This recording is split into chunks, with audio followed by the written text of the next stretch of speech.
ಸರ್ಕಾರದ ವಿರುದ್ಧದ ಸಾರಿಗೆ ನೌಕರರ ಮುಷ್ಕರ ತಾತ್ಕಾಲಿಕವಾಗಿ ವಾಪಸ್ ಪಡೆಯಲಾಗಿದೆ. ಬೇಡಿಕೆ ಈಡೇರಿಕೆಗೆ ಸಾರಿಗೆ ಸಿಬ್ಬಂದಿ ಮತ್ತೊಮ್ಮೆ ಸರ್ಕಾರಕ್ಕೆ ಡೆಡ್ಲೈನ್ ಅನ್ನು ಕೊಟ್ಟಿದ್ದಾರೆ. ಮಾರ್ಚ್ 2ರವರೆಗೆ ಅಂದ್ರೆ 10 ದಿನಗಳ ಕಾಲಾವಕಾಶವನ್ನ ಹೋರಾಟಗಾರರು ನೀಡಿದ್ದಾರೆ. ಒಂದೊಮ್ಮೆ ಬೇಡಿಕೆಯನ್ನ ಈಡೇರಿಸದೆ ಹೋದರೆ ಮತ್ತೊಮ್ಮೆ ಸತ್ಯಾಗ್ರಹದ ಎಚ್ಚರಿಕೆಯನ್ನ ಸರ್ಕಾರಕ್ಕೆ ಹೋರಾಟಗಾರರು ನೀಡಿದ್ದಾರೆ. ಸಾರಿಗೆ ನೌಕರರು ಪ್ರತಿಭಟನೆ ಕೈಬಿಟ್ಟ ಹಿನ್ನೆಲೆ ನಾಳೆಯಿಂದ ರಾಜ್ಯಾದ್ಯಂತ ಎಂದಿನಂತೆ ಸಾರಿಗೆ ಬಸ್ ಸಂಚಾರ ಇರಲಿದೆ.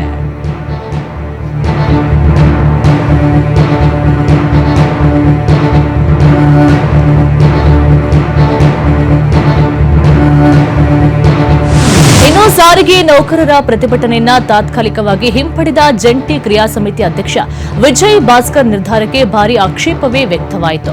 ನಿರ್ಣಯ ಘೋಷಣೆ ಮಾಡ್ತಾ ಇದ್ದಂತೆ ಕೆಲ ಹೋರಾಟಗಾರರಿಂದ ತೀವ್ರ ವಿರೋಧ ಕೂಡ ವ್ಯಕ್ತವಾಯಿತು. ಇವತ್ತೇ ನಿರ್ಧಾರ ಮಾಡುವಂತೆ ಬೇಡಿಕೆ ಇಟ್ಟ ಕಾರಣ ಫ್ರೀಡಂ ಪಾರ್ಕ್ನಲ್ಲಿ ಪ್ರಕ್ಷುಬ್ಧ ವಾತಾವರಣ ಸೃಷ್ಟಿಯಾಗಿತ್ತು. ಒಂದು ಬಣದಿಂದ ಮಾರ್ಚ್ 2ರವರೆಗೆ ಗಡುವನ್ನು ಕೊಟ್ಟರೆ ಇನ್ನೊಂದು ಬಣ ಇಂದೇ ಇತ್ಯರ್ಥಕ್ಕೆ ಪಟ್ಟು ಹಿಡಿದಿತ್ತು. ಅಯ್ಯಯ್ಯೋ ಅನ್ಯಾಯ ಅಂತ ಘೋಷಣೆಯನ್ನ ಕೂಗಿ ಫ್ರೀಡಂ ಪಾರ್ಕ್ನಲ್ಲಿ ನೌಕರರು ಅಸಮಾಧಾನವನ್ನು ಹೊರಹಾಕಿದ್ರು.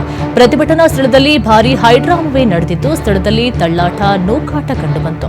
ಫ್ರೀಡಂ ಪಾರ್ಕ್ನಲ್ಲಿ ಬಿಗುವಿನ ವಾತಾವರಣ ಸೃಷ್ಟಿಯಾದ ಹಿನ್ನೆಲೆ ವೇದಿಕೆ ಮುಂಭಾಗಕ್ಕೆ ಪೊಲೀಸರು ಆಗಮಿಸಿ ಪ್ರತಿಭಟನಾಕಾರರ ಕಂಟ್ರೋಲ್ಗೆ ಮುಂದಾಗಿದ್ರು.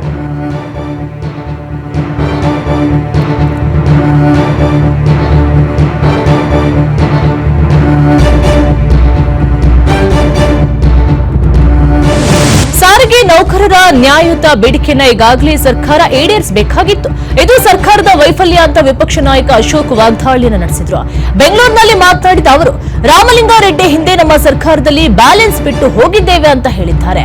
ಹಿಂದೆ ನಿಮ್ಮ ಕಾಲದಲ್ಲಿ ಏನೇನು ಬಿಟ್ಟು ಹೋಗಿದ್ರಿ ಅದನ್ನ ಹೇಳಿ ಅಂತೇಳಿ ಕಿಡಿಕಾರಿದ್ರು. ಎಲ್ಲಾ ಸಾರಿಗೆ ಸಂಸ್ಥೆಗಳು ಲಾಸ್ ಆಗಿದೆ.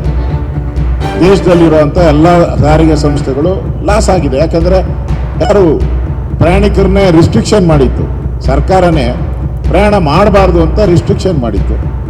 ನ್ಯಾಚುರಲ್ ಆಗಿ ಲಾಸ್ ಆಗೇ ಆಗುತ್ತೆ. ಅದನ್ನ ಹೋಲಿಕೆ ಮಾಡಿ ಯಡಿಯೂರಪ್ಪ ಇದ್ದಾಗ ಆಗಿತ್ತು, ಬೊಮ್ಮಾಯಿ ಇದ್ದಾಗ ಆಗಿತ್ತು ಅಂತ ಹೇಳ್ತು ನಾಚಿಕೇಡಿನ ಸಂಗತಿ. ಇಡೀ ಪ್ರಪಂಚದಲ್ಲಿರುವಂತ ಎಲ್ಲಾ ಸಾರಿಗೆ ಸಂಸ್ಥೆಗಳು ಲಾಸ್ ಆಗಿದೆ. ದೇಶದಲ್ಲಿರುವಂತ ಎಲ್ಲಾ ಸಾರಿಗೆ ಸಂಸ್ಥೆಗಳು ಲಾಸ್ ಆಗಿದೆ. ಯಾಕಂದ್ರೆ ಯಾರು ಪ್ರಯಾಣಿಕರನ್ನೇ ರಿಸ್ಟ್ರಿಕ್ಷನ್ ಮಾಡಿತ್ತು, ಸರ್ಕಾರನೇ ಪ್ರಯಾಣ ಮಾಡಬಾರ್ದು ಅಂತ ರಿಸ್ಟ್ರಿಕ್ಷನ್ ಮಾಡಿತ್ತು. ನ್ಯಾಚುರಲ್ ಆಗಿ